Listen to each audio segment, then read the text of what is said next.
हरे कृष्णा, राधे राधे। आज हम आपको गीता का 17वां अध्याय सुनाएंगे। भगवान श्री कृष्ण ने दैवीय और आसुरी प्रकृति के प्राणियों का वर्णन करते हुए कहा कि हे अर्जुन, जिन प्राणियों की शास्त्रों में निष्ठा है और उसी के अनुसार वे आचरण भी करते हैं, उन्हें ही मोक्ष प्राप्ति होती है। भगवान श्री कृष्ण के यह वचन सुनकर अर्जुन के मन में यह शंका उत्पन्न हुई कि जिन प्राणियों में देवीय आस्था है, अर्थात वे देवी देवताओं की पूजा अर्चना करते हैं, तो क्या उन्हें मुक्ति नहीं मिलती?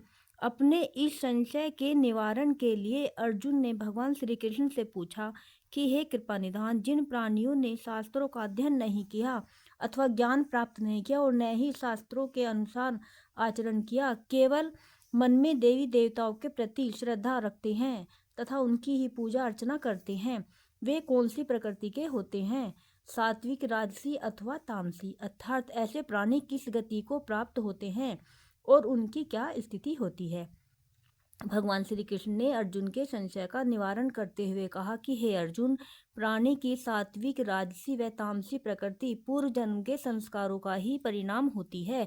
अब मैं तुझे प्राणियों की तीनों प्रकृतियों के विषय में बताता हूँ। हे कौन्तेय, जिन प्राणियों की श्रद्धा उनके मन, चित्त अथवा हृदय के अनुसार अर्थात उनके अंतःकरण के अनुरूप होती है, ऐसे प्राणी श्रद्धामय कहलाते हैं तथा उनकी प्रकृति भी वैसी ही होती है। दूसरे शब्दों में, जैसी जिसकी श्रद्धा होती है वैसा ही उसका स्वरूप होता है। सात्विक प्राणी देवताओं की पूजा और उपासना करते हैं। राजसी प्रकृति के प्राणी यक्षों और राक्षसों की पूजा करते हैं, जबकि तामसी प्रकृति के प्राणी प्रेत और भूतगणों को पूजते हैं। तामसी प्रकृति के प्राणी दैत्य एवं असुरों की ही तपस्या करते हैं। यह बात शास्त्रों के विरुद्ध है।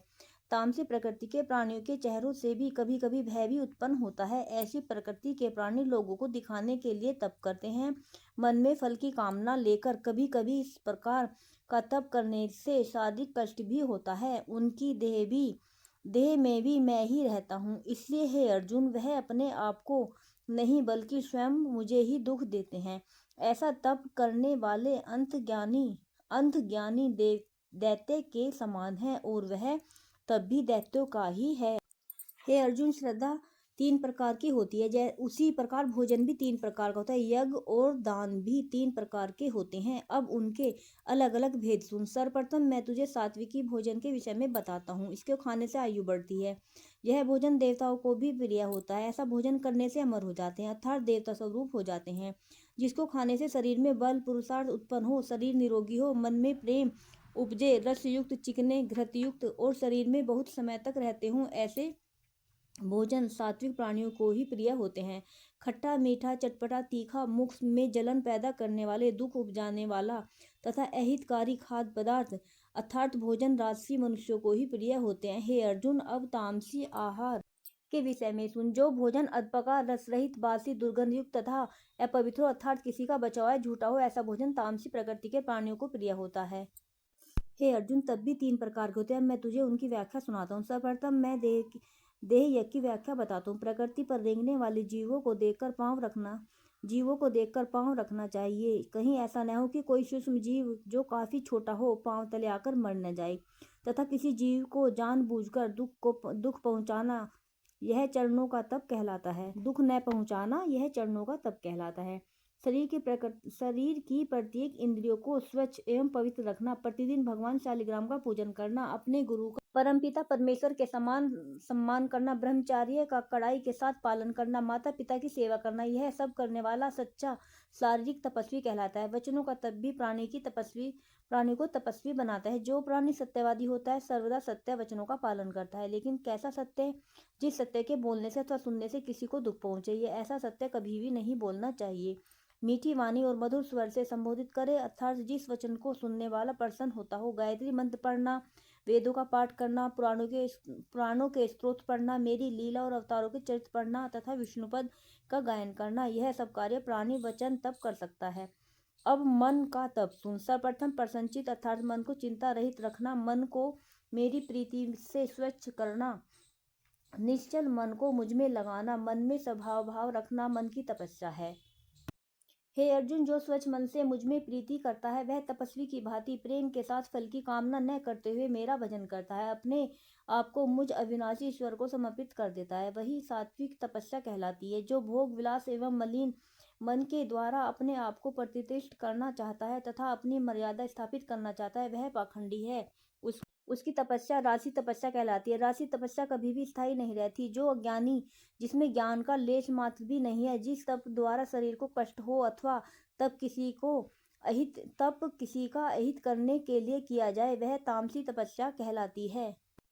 हे कुंती पुत्र अर्जुन, दान भी 3 प्रकार के होते हैं। अब मैं तुझे उनके विषय में बताता हूँ। जो प्राणी मन में यह धारणा बनाकर दान करे कि यह दान करना आवश्यक है और मैं इस योग्य हूँ कि दान कर सकता हूँ, वह उत्तम गृहस्थ ब्राह्मण को दान दे, लेकिन उस दान के फल की इच्छा मन में न रखे। यह ध्यान देने योग्य बात है कि वह ब्राह्मण अपना या किसी अन्य का संबंधी न हो, वह पवित्र हो, पवित्र पृथ्वी को गाय के गोबर से लेप कर स्वच्छ रखता हो तथा आसनों में भी किसी प्रकार का भेद न रखता हो, वह सुकर्मी और प्रतिदिन प्रातःकाल स्नान करता हो। ऐसे ब्राह्मण को दिया हुआ दान सात्विक कहलाता है।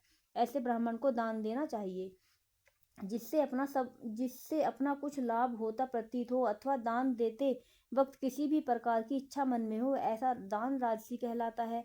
ऐसा ब्राह्मण जो अपवित्र स्थान पर रहता है, पहले स्वयं भोजन करे और फिर दान दे तथा दान पाने वाला ब्राह्मण भी इसी प्रवृत्ति का हो या किसी नीच जाति का हो, तो वह क्रोधित होकर अथवा दुर्वचन मुख से बोलकर दान करे तो यह तामसी दान कहलाता है। हे अर्जुन, रजोगुण द्वारा संसार की उत्पत्ति करने वाले ब्रह्मा, सात्विक गुण से संसार का पालन करने वाले विष्णु और तमोगुण से संसार का संहार करने के लिए शिव को उत्पन्न करने वाले पर ब्रह्मा ने ही ब्राह्मण की भी उत्पन्न किए हैं। उसी के द्वारा यह यज्ञ बताए गए हैं। वे वेदों को समझकर विधिवत ज्ञान, तपस्या, दान एवं स्नान आदि के साथ साथ अन्य पवित्र कर्म करते हैं। हे अर्जुन, अभी तक मैंने तुझे यज्ञ, दान और तपस्या का विधान बताया। अब इसका फल सुन। जो प्राणी इन तीनों का फल नहीं मांगते और मात्र मुक्ति की कामना रखते हैं, उन्हें अवश्य ही मुक्ति मिलती है। वे फिर जन्म तथा मृत्यु के चक्रव्यूह में नहीं फंसते। जो मानव किसी कामना की पूर्ति के लिए शुभ कार्य करते हैं, वे केवल कामना पाने के ही अधिकारी होते हैं। हे धनंजय, जो मेरे समर्पित है और समर्पण की भावना से वशीभूत होकर श्रद्धा के साथ पुष्प, फल आदि मुझे अर्पण करते हैं, मैं उन्हें अवश्य स्वीकार करता हूँ। मेरे भक्त द्वारा अर्पित पुष्प आदि मेरे अंग अंग का स्पर्श करते हैं। यदि मेरा भक्त सच्चे मन से यह भावना कर ले कि मैं जो कुछ भी परमेश्वर को अर्पण कर रहा हूँ वह उसके अंग अंग को स्पर्श करे, हृदय के रोम रोम में मेरे विश्वास का अंगीकार करे, मन में यह भाव रखे कि मैं परमपिता परमेश्वर के चरणों का दास हूँ, मुझ में और अपने में कोई भेद न जाने और अपने मुख से कहे कि मैं मन, कर्म एवं वचन से परमेश्वर का परम भक्त हूँ, ऐसा प्राणी ही मुझे प्रिय होता है।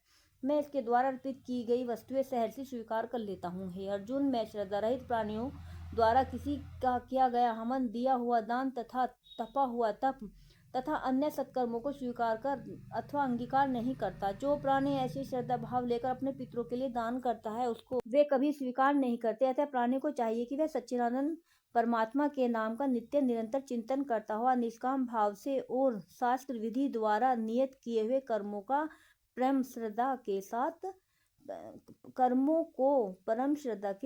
करे। राधे राधे। जय श्री कृष्णा।